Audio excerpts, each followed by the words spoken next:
Assalamualaikum warahmatullahi wabarakatuh. Good morning everyone. How are you today?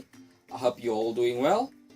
And today I am the representative of Miss Isa for today's class. My name is Muhammad Regil, and we will learn something that really fun, but also it's important too for our daily life.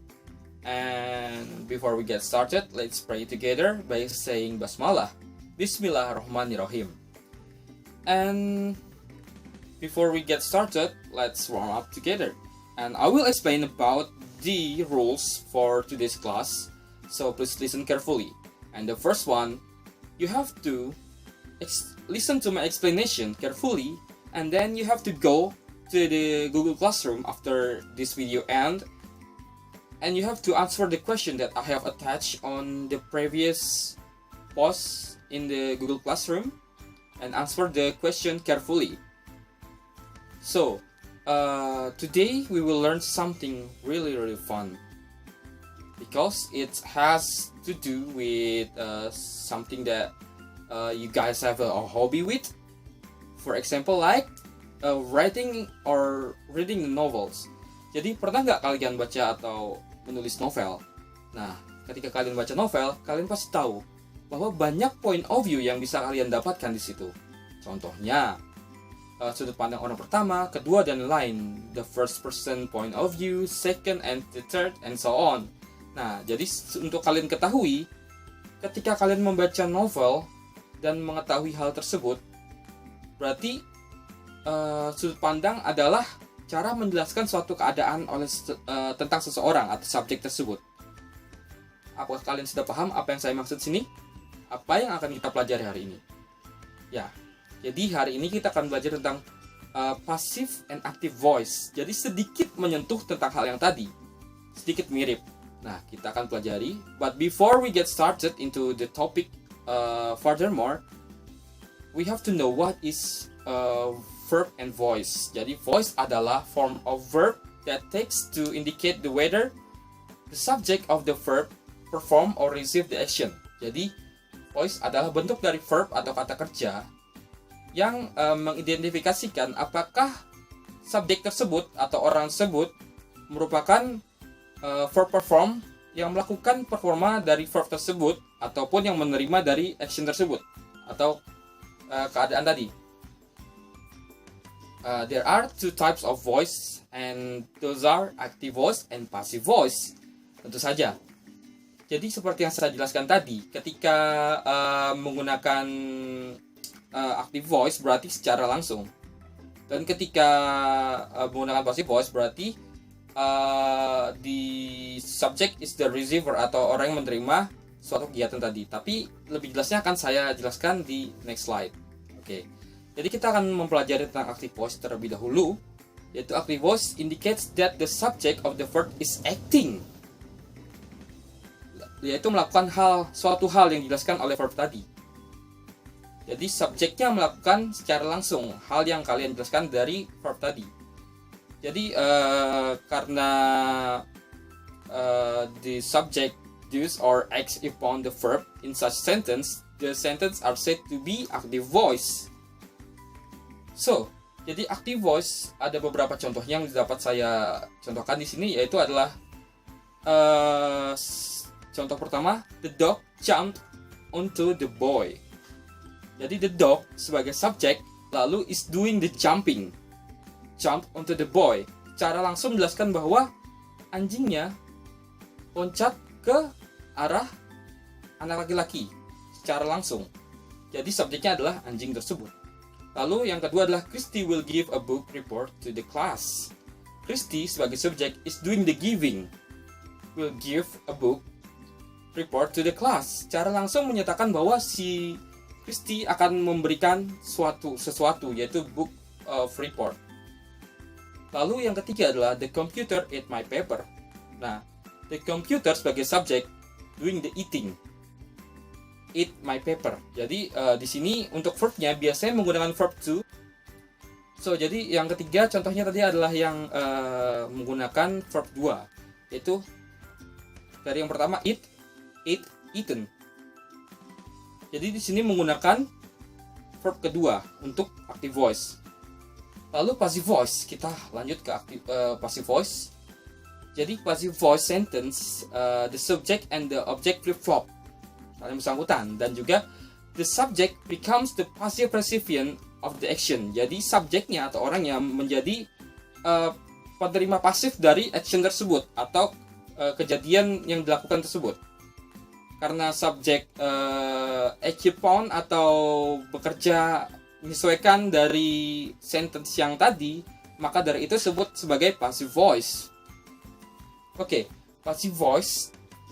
These are the examples shows that the subject is being act upon the verb. Jadi contoh yang pertama adalah the boy was jumped on by the dog. The boy itu subjek, was being jumped on. Itu verbnya was being jumped on. Jadi seperti tadi, kalau subjek yang pertama adalah anjing, lalu yang dari passive voice kita lebih menekankan ke the boy was being jumped on, dilompati atau dikejar oleh anjing. Nah, hampir terbalik, jadi bisa di-swap antara anjing dan juga anak laki-laki tadi, tapi menggunakan kata by the dog. Nah, itu penekanannya adalah subjek yang pertama jadikan hal yang tidak terlalu trivial atau tidak terlalu penting, dikesampingkan. Contoh yang kedua, a book report will be given by Christy to the class. Jadi, book report itu sebagai subjeknya, bukan Christy lagi. Will be given sebagai verb by Christy to the class. Jadi, yang menerima kegiatan tersebut adalah Christy, yang akan memberikan buku report tadi ke kelas. Lalu, yang terakhir adalah my paper was eaten by the computer. Nah, di sini menggunakan verb 3, tidak seperti yang tadi. Yang pertama kan di active voice menggunakan verb kedua, yaitu eat. Untuk yang passive voice menggunakan verb 3, yaitu my paper was eaten by the computer. Nah, eaten di sini sebagai verb, paper sebagai subjek. Kalau yang pertama kan yang sebagai subjek adalah komputer. Jadi kita balik saja. Misalkan yang di pertama adalah sebagai subjek, lalu untuk yang di pasif pasti akan mundur ke belakang, swipe ke belakang dia. Jadi merupakan kebalikan dari yang active voice di passive voice ini. Contohnya adalah yang my paper was eaten by the computer. By the computer. Jangan lupa untuk menambahkan linking verb, yaitu yang by the computer. Lalu the reason to use active voice. Kenapa kita harus menggunakan active voice? Alasannya, jadi most writer prefer to use active voice because it is more direct. Jadi di sini biasanya menggunakan sudut pandang orang pertama dan lain-lain, seperti aku pergi ke depan dan lain-lain. Jadi contohnya adalah the waiters drop tray of food, itu aktif. Nah, lalu kalau yang pasif, the tray of food was dropped by the waiter. Nah, itu kan tidak langsung kalau yang pasif. Kalau misalkan yang aktif, dia more direct, secara langsung menyatakan bahwa the waiternya menjatuhkan tray of food atau makanan. Untuk yang aktif biasanya menggunakan kata-kata lebih sedikit. Untuk yang pasif biasanya lebih wordier, lebih banyak kata yang digunakan. Jadi untuk para penulis biasanya menggunakan yang aktif karena tidak melakukan pemborosan kata, dan juga lebih mempersingkat dan mempermudah pembaca untuk memahaminya. Tidak seperti yang passive voice. Next, now the reason to use active voice is the active voice less awkward and clearly states relationship between the subject and action. Jadi di sini active voice menjelaskan bahwa suatu kegiatan dilakukan oleh subjek dan juga kegiatan tersebut berkesinambungan secara jelas dan tidak terlalu ambigu, tidak seperti passive voice. Contohnya, untuk yang pasif adalah your request for funding has been denied by the review committee. Untuk yang aktif, the review committee denied your request for funding. Jadi tidak ada pemborosan kata dan juga lebih mudah untuk dimengerti oleh pembaca. So the active voice sentence pattern propels the reader forward through your writing, thus avoiding the vague prose. lebih mudah dan lebih jelas untuk dipahami untuk para pembaca. Oke, next. Jadi kita juga harus tahu kapan sih kita harus menggunakan passive voice. When to use passive voice? Because we know that the active voice is more effective rather than the passive voice. But we have to know whenever we have to use the passive voice. Jadi in general the passive voice is less direct. Jadi lebih tidak secara langsung menjelaskan suatu kejadian atau hal ataupun action yang dilakukan. Lalu less forceful dan juga less concise than the active voice. Oke, jadi seperti yang dijelaskan tadi, tidak terlalu memaksa dan agak wordier daripada yang active voice. Lalu use the passive voice when the following situation. Jadi ada beberapa hal yang harus kalian perhatikan ketika menggunakan passive voice ini. Contohnya adalah use passive voice when you do not know or do not want to reveal the performer of an action. Nah, di sini menjelaskan bahwa gunakan passive voice ketika kamu tidak tahu ataupun tidak ingin menyatakan atau mengatakan siapa sih performer atau pelaku dari suatu action tersebut. Untuk menyembunyikan beberapa fakta yang ada di situ. Nah, lalu use passive voice when you want to emphasize the receiver of an action. Oke, dapat dipahami? For example nih, untuk yang pasif. Jadi ada awkward pasif dan deliberate pasif. Untuk yang awkward pasif yaitu adalah my bicycle was repainted by John. Lalu yang deliberate pasif, my bicycle was repainted. The performer is not mentioned and the emphasis is on the bicycle. So, di sini dijelaskan ketika kita menggunakan awkward pasif yaitu my bicycle was repainted by John. Nah, itu berarti sepedanya di repaint atau dicat ulang oleh John. Tapi ketika kalian tidak ingin menyatakan siapa sih performer dari kegiatan tersebut, maka gunakan deliberate passive yaitu my bicycle was repainted. So, dari yang my bicycle was repainted berarti tidak ada menyatakan siapa yang melakukan kegiatan tersebut. Nah, the performer is not mentioned and the emphasis is on the bicycle.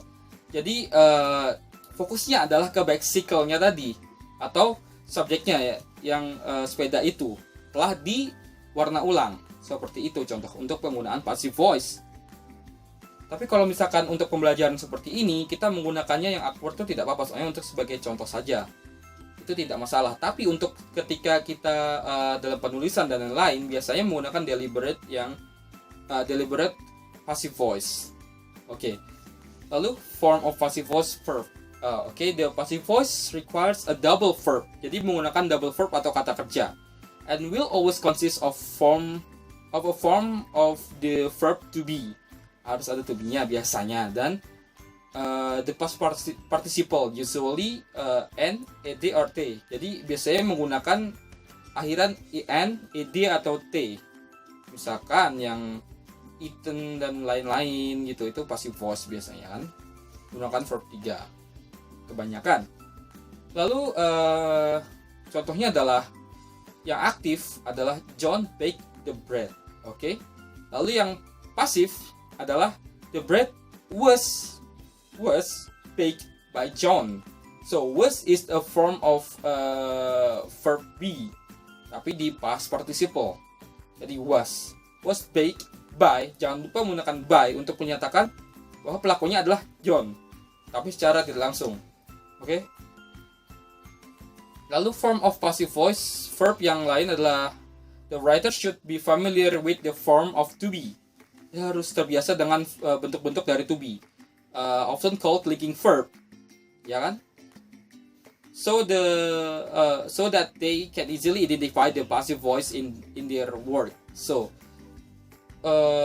beberapa form atau bentuk dari to be adalah am, is, are, was, were, be, being, and been. Jadi harus dihafal semua itu agar lebih enak dalam membuat passive voice, of course. And form passive voice, note the form of to be in example of the verb to kick in various form of the passive voice. Contohnya adalah yang menggunakan kata to kick yang akan saya jelaskan ini.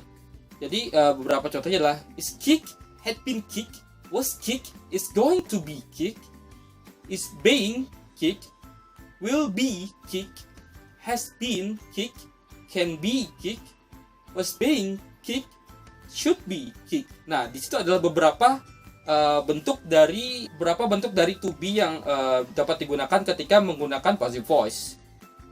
Tadi adalah contohnya. Oke, lalu form of passive voice verb. Often passive voice sentence will contain by phrase. Jadi sering ada by-nya, kata by, indicating that who or what perform the action. Menunjukkan siapa sih yang melakukan kegiatan tersebut. Jadi menggunakan kata by. By kalau dalam bahasa Indonesia adalah oleh, dilakukan oleh siapa. Nah, jadi passive sentence can be easily transformed into action sentence when the object of the preposition by is moved to the subject position in the sentence. Nah, jadi flip-flop tadi ya, bisa diubah untuk mengganti ke aktif. Untuk subjeknya bisa diubah dan menghilangkan kata by. Lalu form of passive voice verb, for example. Dari passive yang kita dapat adalah the cookies were eaten by the children. The cookies sebagai subjek was eaten by the children sebagai subjek yang tidak terlalu kentara, yaitu yang the children. The cookies jadi subjek utama, were eaten by children. Untuk mengubah ke aktif, kita menjadikan the children ate the cookies. Langsung gitu aja, menghilangkan by, lalu children pindah ke depan. The children ate the cookies. Nah, lalu the tunnels are dug by the gophers. Itu yang pasif. Kalau kita ganti ke aktif, kita hilangkan by-nya lagi. Itu cara pertama, hilangkan dulu by-nya. Lalu subjek yang kedua yaitu yang the gophers dari yang pasif tadi pindah ke depan jadi subjek yang utama, yaitu the gophers dug the tunnels. Nah, seperti itu. Lalu mari kita latihan sedikit sebelum mengakhiri kegiatan kali ini. Jadi kita harus mengganti beberapa kalimat ini sebagai active voice. Oke? Jadi the first one, the statue is being visited by hundreds of tourists every year. Coba kalian ganti ke active voice. Apakah bisa? Saya hitung sampai 10, apakah kalian benar? 1, 2, 3, 4, 5, 6, 7, 8, 9, 10. Oke, kalian catat, ingat jawabannya. Sekarang akan saya jawab. The statue is being visited by hundreds of tourists every year. Kita hilangkan dulu by-nya sekarang ya. Kita hilangkan by-nya. Oke, lalu kita ganti yang the statue kan jadi subjek yang pertama ya. Untuk yang di pasif ini kita ganti menjadi tourists, hundred of tourists. Nah, tourists menjadikan subjek utama sekarang. Kita atur seperti ini. Hundreds of tourists has been visited the statue every year. Itu. Hundreds of tourists has visited the statue every year. Seperti itu. Lalu yang kedua, my book were stolen by someone yesterday. Oke? Itu yang kedua. My books were stolen by someone yesterday. Nah, by-nya hilangkan dulu. Kita ganti sekarang untuk yang stolen jadi verb to, yaitu stole. Dari kata steal, yaitu verb pertama, mencuri, jadi stole. Stole. Baru kita ganti subjeknya menjadi someone yang di depan. Someone stole my books yesterday. Langsung. Jadi word-nya dihilangkan sebagai to be-nya tadi. Kita menggunakan langsung someone stole my books yesterday. Itu udah cukup. Itu udah jadi active voice. Jadi tidak ribet, tidak susah. Kita tinggal mengubah beberapa kata dan juga membuang by tadi. Lalu itu pun juga berlaku sebaliknya. ketika kita menggunakan active voice, lalu menggantinya jadi passive voice, kita harus menambahkan kata by. Lalu subjek utama yang tadi mundur atau dipindah ke belakang, lalu untuk yang objek ataupun subjek yang tadi pindah ke depan sebagai yang utama. Seperti itu. Nah, untuk contoh-contoh lainnya adalah yang ketiga, keempat, kelima. Coba kalian screenshot, kalian catat buat latihan di rumah. Nanti kalau misalkan kalian ingin menanyakannya, silahkan kirim ke saya di Google Classroom. Kita akan bahas sama-sama. But before we ended our class today, I will remind you that I have been send the exercise for today's class in your Google Classroom. Please check it and answer it carefully. Karena itu akan menjadi nilai kalian untuk pembelajaran hari ini. Sudah saya masukkan link dari Google Form tersebut di Google Classroom. Silahkan cek dan juga jawab dengan hati-hati. Lalu, before we end our class today, let's say hamdalah together. Alhamdulillah. And everyone, don't forget to study hard. Be careful in the outside, and don't forget to wash your hand every time you go back from the outside because it's still pandemic season. Jadi, jangan lupa untuk mencuci tangan kalian setelah pulang dari luar rumah. Jangan lupa juga untuk menggunakan masker karena sekarang masih zaman-zaman pandemi. Agar menghindari hal yang tidak kita inginkan terjadi. Jadi sebelum saya akhiri, saya akan mengucapkan Assalamualaikum warahmatullahi wabarakatuh. See you again everyone when I see you. Thank you.